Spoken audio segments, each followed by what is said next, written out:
ఓం శ్రీ గురుభ్యో నమః. గం గణాధిపతయే నమః. ఈరోజు వచ్చేసి మనము ఈ యొక్క రెండవ పక్షం ఏది మార్చి రెండవ పక్షం 16 to 31 వరకు జరుగు గోచార ఫలితాలు తీసుకుందాం. ఈరోజు తీసుకున్నట్లయితే మనకు గోచారం తీసుకున్నట్లయితే శుక్రుడు వచ్చేసి మేషరాశిలో ఉన్నాడు. శని భగవంతుడు రవి వచ్చేసి మీనరాశిలో ఉన్నారు. రాహువు కుజుడు బుధుడు వచ్చేసి కుంభరాశిలో సంచరిస్తున్నారు. ఈ యొక్క కేతు వచ్చేసి మీకు ఈ యొక్క సింహరాశిలో ఉన్నారు. గురువు వచ్చేసి మిథున రాశిలో ఉన్నారు. అలాగే ఈరోజు విశేషించి మనము ఒక్కొక్క రాశికి చెప్పుకునే ముందు కొన్ని విషయాలు చెప్పడం జరుగుతుంది. మన కల్చర్ ఏంటి, మన వ్యవహారం ఏంటి, అందరితో కలిసిపోయే తత్వం ఏంటి, ప్రేమతత్వం ఏంటి అనేది హైందవ విజయం. ఆ హైందవ సిద్ధాంతాలన్నీ మర్చిపోయాం.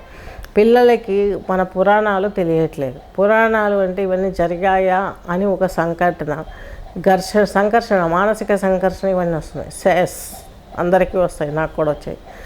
యోగంలో కూర్చొని యోగం ద్వారా మనం చూడగలిగితే అవన్నీ మనకు మహాన్స్ ఎన్నో వేల సంవత్సరాలు తపస్సు చేసి వాళ్ళు గురువులుగా ఉండి తర్వాత జనరేషన్లో వాళ్ళు దేవుళ్ళగా మారిపోయారు. ఆ పురాణాలే మనం ఇతిహాసాలు, భాగవతము, రామాయణము, భారతము ఇవన్నీ చెప్పుకుంటూ ఉన్నాం. ఈ చెప్పుకునే విధానానికి తెలుగు రాని వాళ్లకు తెలుగు నేర్పించి ఈ యొక్క కథలను కూడాను మన చరిత్రను కూడాను అన్నింటినీ మీకు నేను చెప్పడానికి క్లాస్ తీసుకోవడానికి ప్లాన్ చేసుకున్నాను. ఇంట్రెస్ట్ ఉన్న వాళ్ళు ఈ నాలెడ్జ్ని గెయిన్ చేసుకునే అన్న వాళ్ళు నాకు నెంబర్ని కాంటాక్ట్ చేయగలరు. నెక్స్ట్ వచ్చేసి మిథున రాశి, మిథున లగ్నం తీసుకున్నట్లయితే మృగశిర నక్షత్రం 2 పాదాలు, ఆరుద్ర 4, అలాగే పునర్వసు నక్షత్రం 3 పాదాలు కలిపి మిథున రాశి, మిథున లగ్నం వస్తుంది. సప్తమాధిపతి, దశమాధిపతి అయినటువంటి బృహస్పతి మీ రాశిలోనే లగ్నంలో ఉండడం సర్వ సౌభాగ్యం కుదురుతుంది. మీకంటూ సొసైటీలో మంచి సలహాలు ఇచ్చేవారు దొరుకుతారు.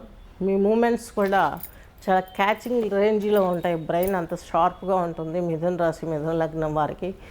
అలాగే మిథున రాశి, మిథున లగ్నం వారికి దశమంలో యొక్క రవి, శని ఉన్నారు.